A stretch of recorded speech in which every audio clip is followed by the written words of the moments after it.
Thomas Alva Edison বলেছেন, কাল আমার পরীক্ষা, কিন্তু এটা আমার কাছে বিশেষ কোনো ব্যাপারই না, কারণ শুধুমাত্র পরীক্ষার খাতায় কয়েকটা পাতায় আমার ভবিষ্যৎ নির্ধারণ করতে পারে না। ভীরুরা তাদের প্রকৃত মৃত্যুর আগেই বহুবার মরে, কিন্তু সাহসীরা জীবনে মাত্র একবারই মৃত্যুর স্বাদ গ্রহণ করে থাকে। মেধা থাকলেই তাকে মেধাবী বলা যায় না। মেধাবী হলো সেই যার মেধা না থাকা সত্ত্বেও চেষ্টা দিয়ে নিজেকে এগিয়ে নিয়ে যায়।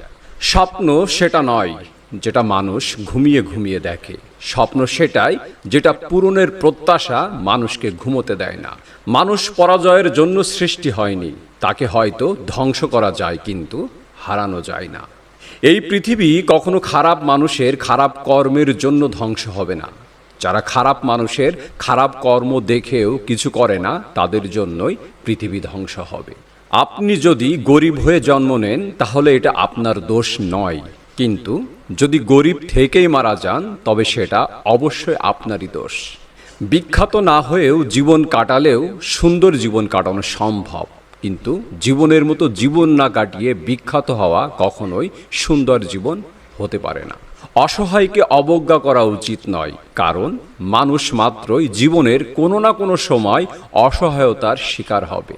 প্রাপ্তি আর প্রত্যাশার পার্থক্য হলো দুঃখ, তাই নিজের প্রত্যাশাটা একটু কমিয়ে ফেলুন, দেখবেন আপনার দুঃখ অনেক কমে গেছে।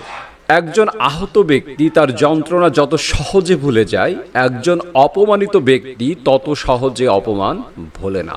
শরীরের সব থেকে দামি অংশ হলো হৃদয়, সেখানে থাকার যোগ্যতা সবার থাকে না।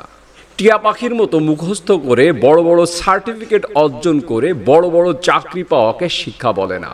শিক্ষা হচ্ছে সেটা যা একজন মানুষের ভিতরের কুশিক্ষাকে দূর করে সমাজের পরিবর্তনে এগিয়ে আসার উৎসাহ যোগায়।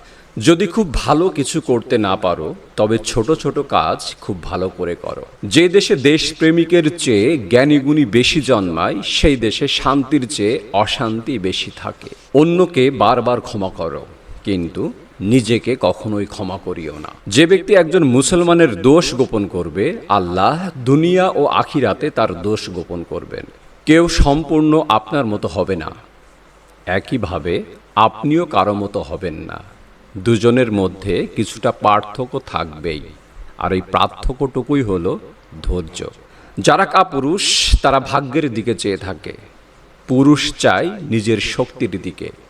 তোমার বাহু, তোমার মাথা তোমাকে টেনে তুলবে, তোমার কপাল নয়। যার যেটা নেই সে কখনো সেটার মূল্য বোঝে না। একমাত্র সেই ব্যক্তি সেটার মূল্য বোঝে যার কোনো জিনিস পূর্বে ছিল কিন্তু এখন নেই। বই ভালো সঙ্গী, এর সঙ্গে কথা বলা যায়।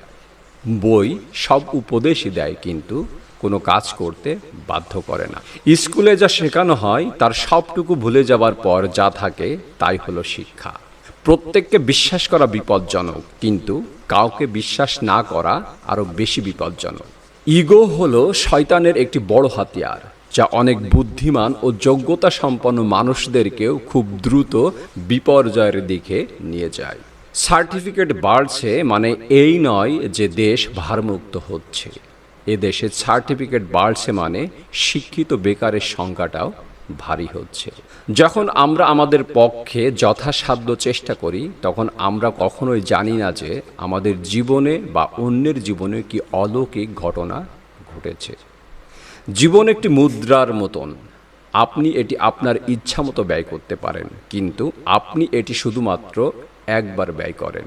যখন একটি দরজা বন্ধ হয় অন্যটি খোলে, কিন্তু আমরা প্রায় বন্ধ দরজার দিকে এত দীর্ঘ এবং এত আফসোস করি যে আমরা আমাদের জন্য খোলা দরজাটি দেখতে পাই না। ভবিষ্যতে আপনি যার কাছ থেকে সবচেয়ে বেশি কষ্ট পাবেন, বর্তমানে সে আপনার খুব কাছের লোক। ব্যর্থ হওয়া মানে হেরে যাওয়া নয়, ব্যর্থতা নতুন করে আবার শুরু করার প্রেরণা। হাল ছেড়ে দেবেন না। হাল ছেড়ে দেওয়া মানেই হেরে যাওয়া। যে জাতি তার বাচ্চাদের বিড়ালের ভয় দেখিয়ে ঘুম পড়ায়, তারা সিংহের সাথে লড়াই করা কিভাবে শিখবে?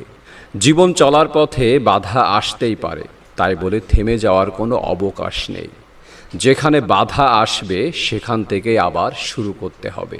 প্রত্যেকের জীবনে একটা গল্প আছে।